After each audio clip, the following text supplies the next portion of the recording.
Alors bonjour, je suis le docteur Michael Sikora, je suis psychiatre. Bonjour, je suis le docteur Clara Rupertus, je suis psychiatre. Elle est psychiatre aussi, c'est ma femme, tout le monde la connaît à force. Oui. Elle reste toujours incognito. Ouais. Alors, moi, il s'est passé un truc assez préoccupant la dernière fois. Il y a cette espèce de discours à la Jean-Claude Van Damme, tu vois, il faut de la volonté, il faut se bouger le cul, etc., etc. Et il a pas complètement tort. D'accord? Tu dois toujours te bouger un petit peu. Jean-Claude? Ouais, tu dois toujours te bouger un petit peu le cul. Oui. Mais il y a aussi des fois où il faut se rendre compte que ça peut très mal se passer. Donc moi, j'ai une patiente que j'ai vue la semaine dernière qui a 35 ans. L'humeur est stable. Okay, ça a été la galère, mais l'humeur est stable. Elle veut pas toucher au traitement. Et de toute façon, on est en France. La kétiapine, on n'a pas grand-chose avec laquelle remplacer ça. On aura peut-être la lurazidone, c'est en cours. Mais pour moi, il n'y a pas 36 solutions. Donc, de toute façon, on a testé le truc, ça marche pas. Elle est sous kétiapine. Elle a un IMC à 40. OK. Donc, elle fait grosso modo, je sais pas, 1m70, 100 kilos, un truc du genre. C'est de l'obésité morbide, hein, pour ceux qui ont la ref. C'est un stade où il y a un tiers de graisse chez madame. OK? Et on a essayé de mettre de la metformine, du topirama, de la naltrexone, ce que tu veux. Elle a faim. Vraiment, elle a faim. C'est la kétiapine qui lui donne faim, parce que quand elle prend pas la kétiapine, elle a déjà essayé, hein. Alors, elle dort pas de la nuit, mais elle mange pas de la journée. Donc, la kétiapine lui donne faim comme ça. Okay. Ça fait 3 ans qu'on est sur le problème du poids et on s'en sort pas. Et là, il y a le sémaglutide qui est sorti, qui est disponible à 72 balles. Alors, en fait, c'est 330 balles quand tu le mets pour l'obésité, mais c'est 72 balles dans le diabète. Me demande pas comment est-ce que les États ont pu laisser les laboratoires faire ça, mais c'est comme ça que ça se passe. Okay. Donc, si jamais toi, en tant que psychiatre, tu mets sémaglutide hors AMM, pour l'obésité, tu dois filer celui qui se vend à 350 balles ou je sais pas quoi, et ça, c'est le Vigovi. Okay. Vigovi. Si tu le mets pour gérer l'augmentation de l'appétit sous psychotrope, tu peux le mettre le sémaglutide Ozempic hors AMM. Okay. Ce que tu peux pas faire, c'est prescrire un truc hors AMM alors qu'il y a déjà un truc qui existe. Donc l'Ozempic hors AMM, c'est refusé parce que le Wegovy existe. Si l'hors AMM est obésité. Si tu mets Ozempic hors AMM, gestion de la faim sous psychotrope, tu peux prescrire le sémaglutide. Tu me suis? Il y a un loophole. Moi, si j'étais le ministre de la Santé, je te ferais un petit nettoyage dans le loophole rapido parce que je vois pas pourquoi les gens devraient payer 350 balles pour le même produit, si tu veux. Je vois pas dans quel monde parallèle c'est possible. Mais bref, pourquoi pas. En tout cas, pour les prescripteurs, si c'est pour gérer la faim, c'est hors AMM, faut mettre le sémaglutide Ozempic, c'est 70 balles. Donc, on tient à rappeler aux personnes qui font ces politiques-là que c'est une bonne chose de pouvoir pas payer trop cher un médicament pour contrer la prise de poids sous un autre médicament. Ça va leur coûter cher, ouais. Hein, dont les patients ne sont donc pas responsables du tout. Voilà. Parce que autant en France, il y a beaucoup de... Comment dire ? On estime que les gens qui prennent du poids sont responsables de leur prise de poids de manière générale. Ouais. Ah bon, il y a une part de responsabilité, tu peux le faire. De fait. Tu veux, ouais. Mais je veux dire, l'idée générale est à la culpabilisation et c'est mal accepté de prendre des médicaments pour perdre du poids. La preuve en est qu'on a beaucoup de patients qui... Eh ben, c'est la suite. Voilà. Justement, c'est la suite. Mais du coup, je tiens à rappeler que la prise de poids sous médicaments n'est pas de la responsabilité des patients. Pas uniquement. Pas uniquement, mais très peu même. Hein, ils peuvent pas y faire grand-chose. Alors après, là, c'est de la sémantique. Mais... C'est de la sémantique. Honnêtement, moi, j'estime que je suis 100% responsable de ce que je me mets dans la bouche. Personne me met des trucs dans la bouche de force. Néanmoins, quand je prends de la kétiapine, la pression que j'ai pour aller bouffer, est difficilement gérable. Ouais, c'est ça. Donc, à mon avis, le concept de est-ce qu'ils sont responsables ou pas, c'est frite parce qu'il est assez imprécis. Si jamais je te menace avec un flingue, de pas me filer 100 balles, tu es toujours libre et responsable de ce que tu me donnes, mais il y a une légère force qui te pousse. Donc moi, par exemple, sans kétiapine, je l'ai déjà fait, je peux dire, allez, je vais courir, et en fait, je cours, et je m'arrête sur le McDo, sur le chemin, si tu veux. Tu veux dire 100 metformine. 100 metformine. C'est ingérable. 100 metformine, c'est ingérable. Ma vie est ingérable. Si la metformine ne marchait pas, que le semaglutide ne marchait pas, j'arrêterais la kétiapine. De toute façon, la metformine, ça t'a fait perdre quoi, au moins 15 kilos, 20 kilos? Bah, au-delà du poids, moi, j'ai perdu 20 kilos, et je peux sauter des repas, si tu veux. C'est un truc de ouf. Donc, il y a un problème de poids. Si tu files ces médocs à des souris, elles deviennent obèses. C'est plus ouvert à la discussion.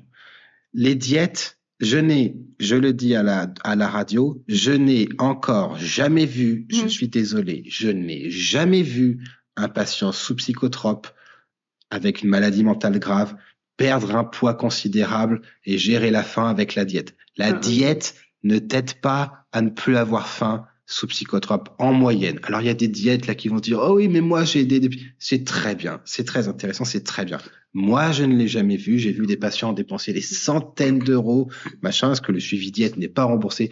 Je n'ai jamais vu ça. Non, j'ai jamais vu non plus. Moi, j'ai vu des médicaments perdre 5 kilos grâce à des patients perdre 5 kilos en gros grâce à la diète, mais sur des prises de poids de 20 ou 30 kilos, donc ça servait vraiment. Et des patients qui peuvent se payer la diète, et des patients qui ont les capacités cognitives et organisationnelles, etc. Enfin, tu vois, donc bref, faut arrêter de se foutre de la gueule du monde. Les données sont loin d'être franches aussi à ce niveau-là. J'ai plein d'études sur le sujet. Bref, ça fait grossir. Okay.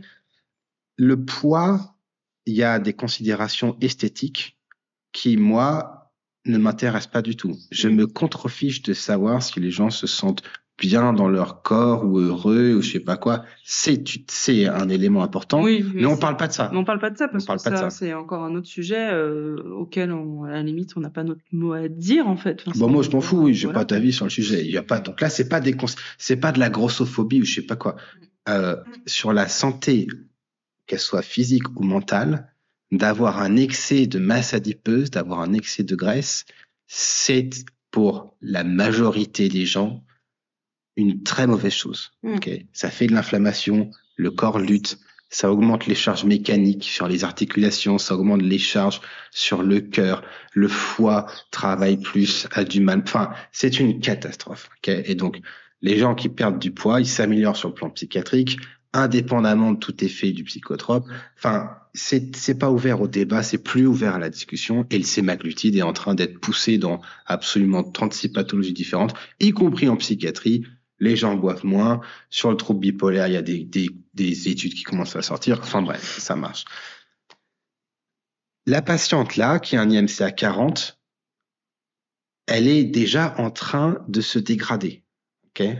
Si tu as un sucre dans le sang qui est normal, ça veut pas dire que t'as pas de problème de diabète. On est d'accord?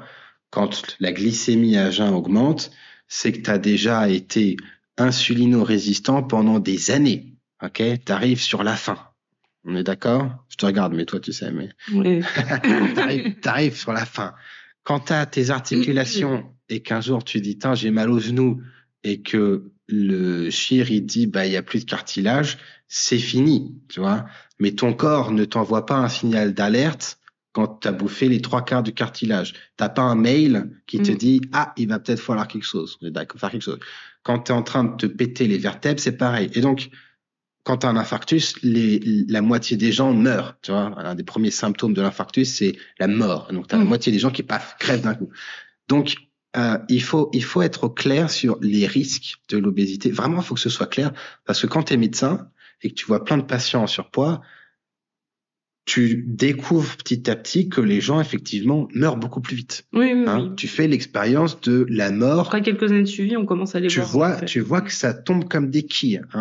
Donc la schizophrénie, c'est une espérance de vie réduite de 20 ans. Même en fait, ce qu'on voit, la mort, à la limite, c'est pas forcément le truc qu'on voit en premier, mais la dégradation physique, et voilà. Par contre... Donc, la schizophrénie, le trouble bipolaire, là, sévère, c'est une espérance de vie réduite de 20 ans. Mais ça, c'est pas la vie en bonne santé. Okay. Quand tu as 40 ans, tu commences à avoir mal aux genoux, mal au dos, que tu peux plus trop bouger, que tu prends des antalgiques, que ça marche pas, tu finis par prendre la morphine. La psychiatrie, c'est fini. Hein. C'est déjà au deuxième plan et ça c'est compliqué. Et donc aujourd'hui, il y a le sémaglutide qui est disponible et il y a des gens qui peuvent pas se le payer parce qu'ils ont pas de thunes. Et ça, il faut avoir de la thune. C'est une très mauvaise idée de pas avoir de thune. Oui. Je continue de le répéter. Personne m'écoute. Qu'est-ce que tu veux? Pour les gens qui peuvent se payer le sémaglutide, il faut avoir des raisons sévèrement solides pour ne pas le prendre alors qu'il y a une obésité morbide à cause des psychotropes. Il faut d'excellentes raisons. Alors, il y a des gens qui le tolèrent pas. Ça, c'est une très bonne raison. Il y a des gens qui m'ont dit à plus d'une fois, je le prends pas parce que ce serait trop facile. Je veux y arriver moi-même. Quand les gens sont seuls, ils font ce qu'ils veulent. Honnêtement, je m'en fous. J'ai des patients qui sont isolés, qui parlent à personne. Ils font ce qu'ils veulent, j'en ai rien à faire. Qu'ils prennent un choix qui soit pas forcément le mien, je pense qu'ils s'en foutent. Il y a des patients qui ont des familles. Si moi, j'arrête ma metformine demain, que je prends 30 kilos, que je fais un infarctus dans 3 ans, je sais pas comment j'irai expliquer à mes enfants que j'avais un truc qui marchait, mais j'ai décidé de pas le prendre parce que c'était trop facile. Je sais pas comment t'expliques ça aux gens. Honnêtement, je vois pas comment tu te démerdes.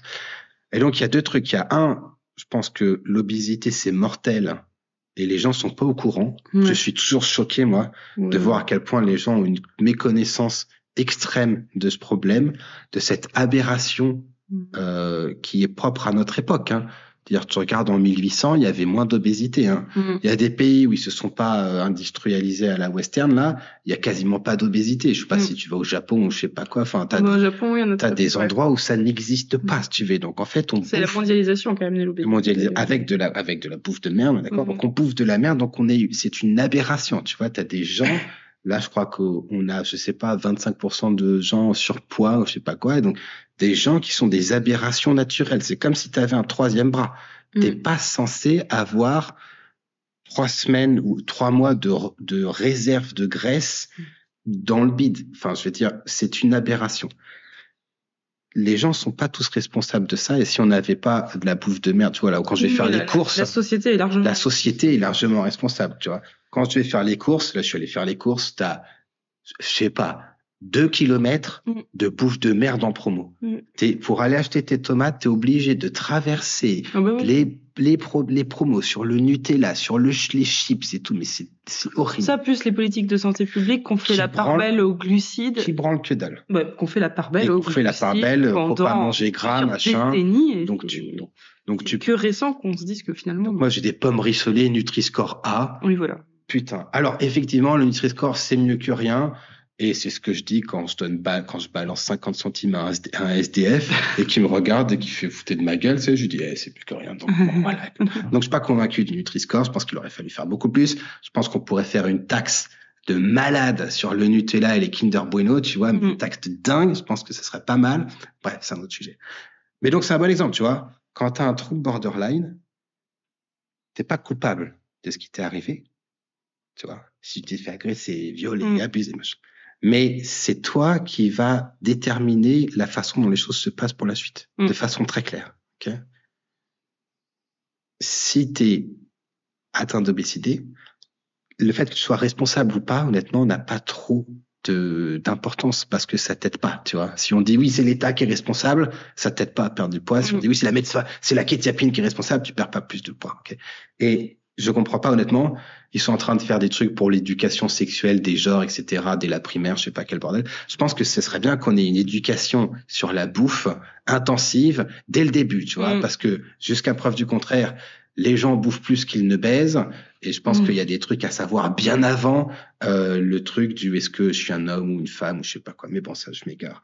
Donc, toujours est-il que le discours. Je vous rappelle, je ne soutiens pas spécialement ces propos et je pense qu'il est très bien d'avoir une éducation sexuelle à l'école. Oui, mais c'est juste que il faut prioriser parce qu'on peut pas tout éduquer. Je sais pas si t'as vu, visiblement les gamins en France, les gamins ils arrivent même plus à apprendre à compter. Je dis, on est en train de chuter dans tous les scores, donc je pense qu'il faut prioriser. C'est toujours le même problème, tu vois. Évidemment qu'il faut tout éduquer, mais si tu sais pas, mais si t'arrives plus à faire quoi que ce soit, c'est bref, je me lance pas sur le sujet.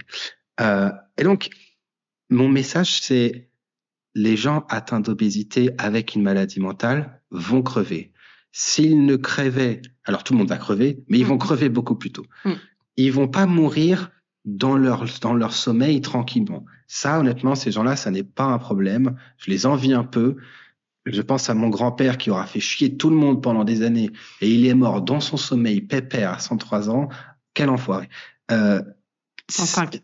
105, non, 103, je crois. T'es sûr? Oui, c'est déjà pas mal. Ils pouvaient pas tenir 2 ans de plus. Mmh. Ils vont pas mourir comme ça. Ils vont avoir des problèmes de santé physique, des cancers, du sommeil pourri, des douleurs, des machins. L'obésité n'épargne aucun organe. Il y a aucun organe qui est épargné par l'obésité. C'est comme le tabac, sauf que tout le monde mange n'importe quoi. Et on entend moins parler, tu vois.